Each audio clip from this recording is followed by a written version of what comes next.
मेरा नाम अभिषेक है। बचपन से ही मुझे पैरानॉर्मल चीजों का बड़ा शौक रहा है। यही शौक मुझे कंटेंट क्रिएटर की दुनिया तक ले आया।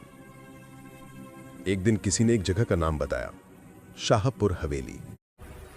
कहते हैं रात के वक्त वहां की दीवारें सांस लेती हैं और पुरानी सीढ़ियां किसी की याद में करहाती रहती हैं।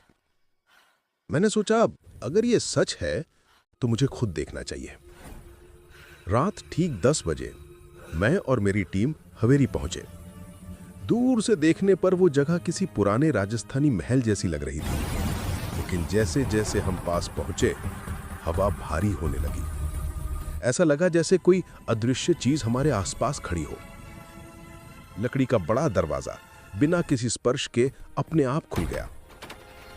यार हवा ही होगी, पर अंदर से दिल मानने को तैयार नहीं था।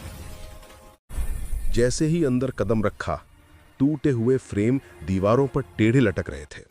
बीचों बीच एक पुरानी झूला कुर्सी, और सबसे अजीब बात, वो खुद ब खुद झूल रही थी।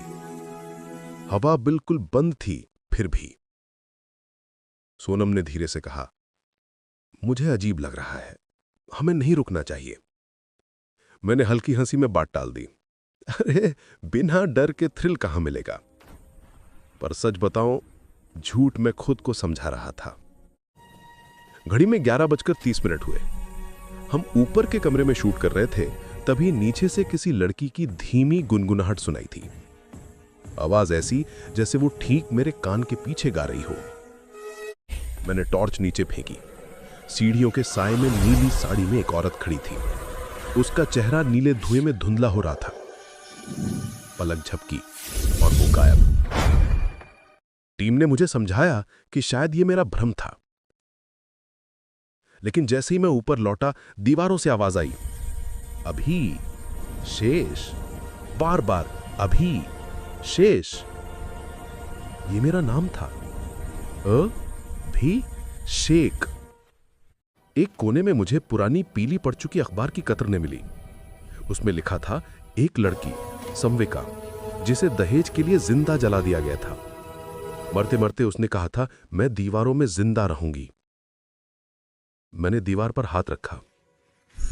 वो गर्म थी, जैसे अंदर कोई सांस ले रहा हो। अचानक जंजीरों के घिसटने की आवाज सुनाई दी। पुराना झूमर अपने आप हिलने लगा। सोनम कांपते स्वर में बोली, वो हमें जाने नहीं देगी। हम भागकर दरवाजे पर पहुंचे, पर वो मजबूती से बंद हो चुका था।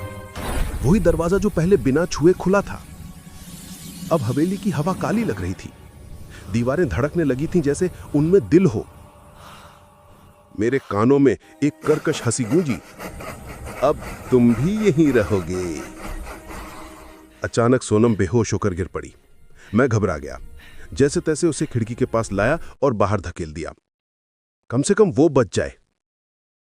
और तभी नीली साड़ी वाली औरत मेरे सामने थी। उसका चेहरा काले कोयले की तरह जला हुआ और राख भरी उंगलियां मेरी गर्दन पर। मेरी सांस फूलने लगी, आंखों के सामने अंधेरा छाने लगा, पर मैं हारना नहीं चाहता था। पास पड़ा एक कांच का टुकड़ा उठाकर मैंने उसकी ओर फेंका। चीख के साथ वो पीछे हटी और जहां उसका हाथ दीवार पर लगा, वहां काला निशान पड़ गया। हम पूरी ताकत से दरवाजे की ओर भागे, जोर से टक्कर मारी और किसी तरह उसे तोड़कर बाहर निकल आया। खुली हवा ने फेफड़ों में जान डाल दी। लेकिन जैसे ही पीछे मुड़ा, हवेली की खिड़कियों में न जाने कितनी आंखें मुझे घूर रही थीं, सब जलती गुस्से में। संविका और उसके जैसे कई और। आज महीनों बीत चुके हैं, लेकिन हर रात ठीक 11:30 पर मेरी दीवारें फुसफुसाती हैं।